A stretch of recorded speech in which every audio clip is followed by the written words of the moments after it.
Hi, ഞാൻ മീനു. ഞാൻ MSc B.Ed ആണ്.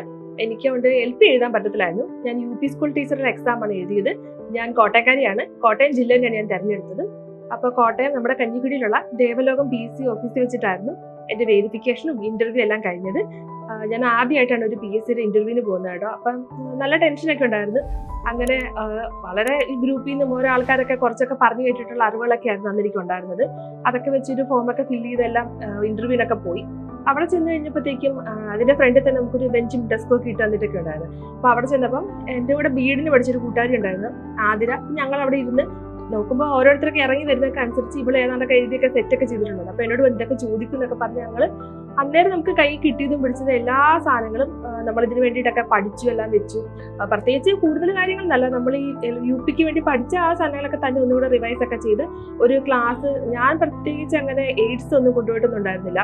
അതൊന്നും ഇല്ലാതെ തന്നെ എടുക്കാൻ പറ്റുന്ന രീതിയിലുള്ള ക്ലാസ് ഒക്കെയായിരുന്നു ഞാൻ സെറ്റ് ചെയ്തിരുന്നത്. അങ്ങനെ അതൊക്കെ ആയിട്ട് എക്സാം അവിടെ ചെന്നിരുന്ന് ഭയങ്കര അടുത്തം എന്ന് വെച്ചാൽ ഭയങ്കര അടുത്തം. എല്ലാ ലോകത്തുള്ള വലിയ വലിയ കാര്യങ്ങളും വലിയ ഫ്ലോ ചാർട്ട് അടക്കം എല്ലാം മൈൻഡിലൊക്കെ ഇങ്ങനെ സെറ്റ് ചെയ്ത് ഇരിക്കുമായിരുന്നു. അങ്ങനെ അവരെ അകത്തോട്ട് വിളിച്ചപ്പോഴത്തേക്കും നമുക്ക് ആ ഇന്റർവ്യൂ നടക്കുന്ന ആ ഒരു ഹോളിന്റെ തൊട്ട് സൈഡിലായിട്ട് ഒരു ചെയറുണ്ട്, അതിന്റെ ഓപ്പോസിറ്റ് വേറൊരു ചെയറും ഉണ്ട്. അവിടെ കൊണ്ട് നമ്മൾ ഇരുത്തി കഴിയുമ്പോഴത്തേക്ക് ശരിക്കും പറഞ്ഞാൽ നമ്മുടെ നെഞ്ചാണ് ഇടിക്കണത്, കൂടെ ഇരിക്കുന്ന ആളുടെ നെഞ്ചാണ് ഇടിക്കണം, ഒന്നും അറിയാൻ മേല. അത്രയ്ക്കും ടെൻഷനായിട്ടൊരു മൊമെന്റ് ആയിരുന്നു. അങ്ങനെ ചെന്നിരുന്നപ്പോൾ കയറിയപ്പോൾ തന്നെ ഞാൻ ഓർത്തായിരുന്നു അവിടെ എത്ര പേരുണ്ടല്ലോ അവരെല്ലാവരും നോക്കി വിഷ് ചെയ്യണം എന്നൊക്കെ. അങ്ങനെ ഞാൻ അകത്തേറി 2 പേരാണ് ഉണ്ടായിരുന്നത്, ഒരു ടീച്ചറും ഒരു സാറും ആയിരുന്നു. അപ്പൊ അവരെ നോക്കി വിഷ് ചെയ്യാൻ വേണ്ടിയിട്ടൊക്കെ ഞാൻ മുഖമൊക്കെ പൊക്കി വന്നപ്പോഴത്തേക്കും തന്നെ ആ സാറ് എന്നോട് പെട്ടെന്ന് ഇങ്ങനെ ചോദിച്ചു, മീനുക്കുട്ടിയാണോ എന്ന് ചോദിച്ചു. ഞാൻ അന്തം വിട്ട്, ദൈവമേ ഇത് PSC ഓഫീസ് ആണോ, ഒരു നിമിഷം ഇനി മാറിപ്പോയോ റൂം എന്നൊക്കെ ഓർത്താൻ ഇങ്ങനെ ഒരു നിമിഷം ഇങ്ങനെ വണ്ടടിച്ചു.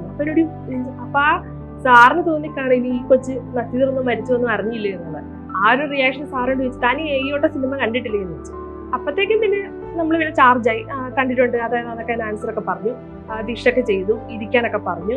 അത് കഴിഞ്ഞപ്പോഴത്തേക്കും അവര് ശരിക്കും പറഞ്ഞാൽ നമ്മളവിടെ എന്താണോ ഫില്ല് ചെയ്ത് കൊടുക്കുന്നത്, അതായത് നമ്മൾ വിതച്ചതേ കൊയ്യൂ എന്ന് പറഞ്ഞൊരു എഫക്റ്റ് ആയിരുന്നു.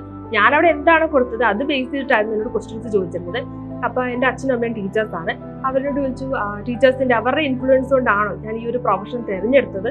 അപ്പൊ ഞാൻ പറഞ്ഞു ശരിക്കും ഇൻഫ്ലുവൻസ് ഉണ്ട്. കാരണം അമ്മയ്ക്ക് PSC ഇട്ടത് തൃശ്ശൂരായിരുന്നു. അപ്പൊ അമ്മ അവിടെ ആയിരുന്ന സമയത്താണ് ഞാൻ ജനിച്ചതൊക്കെ. അപ്പൊ എൻ്റെ ഒരു ഓർമ്മ വെച്ചപ്പോൾ മുതൽ ഞാൻ സ്കൂളും അതിന്റെ സ്റ്റാഫ് റൂമും സംഭവങ്ങളൊക്കെ തന്നെയാണ് മൈൻഡിലുള്ളത്.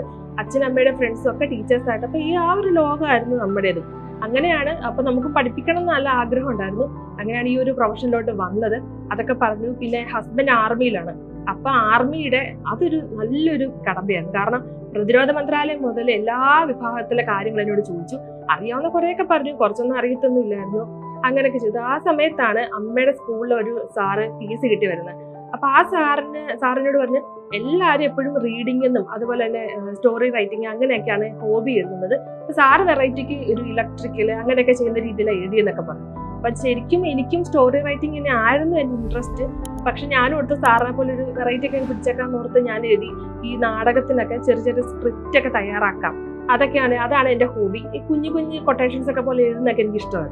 അപ്പൊ ആ ഒരു രീതിയിലാണ് ഞാൻ എഴുതുന്നത്. പിന്നെ തയ്യല്, അത് രണ്ടുമാണ് ഹോബീസ് ആയിട്ട് വെച്ചത്. തയ്യൽ അപ്പൊ അവര് വെച്ച് തയ്ക്കുമോ, നല്ലോണം തയ്ക്കുമോ എന്നൊക്കെ വെച്ചപ്പോൾ ഞാൻ പറഞ്ഞു വെളിയിൽ എങ്ങനെ കൊടുത്ത് അടിമേടിക്കാറില്ല, സ്വന്തമായിട്ട് തയ്ക്കാറുണ്ട്. അപ്പൊ ആ ഒരു രീതിയൊക്കെ കുറച്ചുകൂടെ ഒക്കെ പൊലിപ്പിച്ചൊക്കെ പറഞ്ഞ എല്ലാം തയ്ക്കും അങ്ങനെയാന്നൊക്കെ. അപ്പൊ ഞാനോടത്ത് ഇനി അധികം ചോദിക്കത്തൊന്നും ഇല്ലായിരിക്കും ഓർത്ത്. അപ്പൊ അവര് ആ സാറിനോട് ചോദിച്ചു, താനൊരു സയൻസ് ടീച്ചർ അല്ലേ? അപ്പൊ ഞാനോട് ഇപ്പൊ എന്നെ കൊണ്ട് സയൻസിൽ ഏതെങ്കിലും ക്ലാസ് എടുപ്പിക്കുമായിരിക്കും, അപ്പൊ എന്താ സെറ്റ് ചെയ്ത് വെച്ചേക്കുന്നൊക്കെ പറയാൻ വേണ്ടിയിട്ട് ഞാനിങ്ങനെ റെഡിക്കായിട്ടൊക്കെ നിന്ന സമയത്ത് എന്നോട് ചോദിച്ചു, താനൊരു സയൻസ് ടീച്ചർ അല്ലേ, തനിക്ക് എങ്ങനെ ഒരു തനിങ്ങനെ ഡ്രാമയൊക്കെ എഴുതുമല്ലോ, ആ ഡ്രാമ വെച്ച് എങ്ങനെ സയൻസ് പഠിപ്പിക്കാം? സത്യം പറഞ്ഞാൽ അന്നേരം കുറച്ച് കിളിയൊക്കെ പോയി. എന്നിട്ട് ഞാൻ ഓർത്ത്, അന്നേരം ഞാൻ പഠിച്ച സെന്റ് ജോസഫ് ട്രെയിനിങ് കോളേജാണ് മാന്താനം. ഞങ്ങളവിടെ ഞങ്ങളുടെ സയൻസ് ഡേക്ക് വേണ്ടിയിട്ട് ഞാൻ തന്നെ ഒരു സ്ക്രിപ്റ്റ് ഒക്കെ തയ്യാറാക്കി ഞാൻ പിള്ളേരെ കൊണ്ട് അവിടെയുള്ള എല്ലാവരെയും കൊണ്ട് അത് അഭിനയിപ്പിച്ചിട്ടുണ്ടായിരുന്നു. ആ ഒരു സംഭവമൊക്കെ മനസ്സിൽ വന്ന് ഞാൻ അത് വെച്ച് ഈ പറഞ്ഞ ക്ലാസ് അപ്പൊ ഞാനിങ്ങനെ പറഞ്ഞു, നമുക്ക് ഈ വസൂരി അല്ലെങ്കിൽ അങ്ങനത്തെ മറ്റു പല പ്രോബ്ലംസ് ഒക്കെ ഉണ്ടല്ലോ, ആ സംഭവങ്ങളെല്ലാം ഞാനിങ്ങനെ സയൻസിന്റെ ഒരു രീതിയിലൂടെ പിള്ളേരെ പഠിപ്പിച്ചു കൊടുക്കും.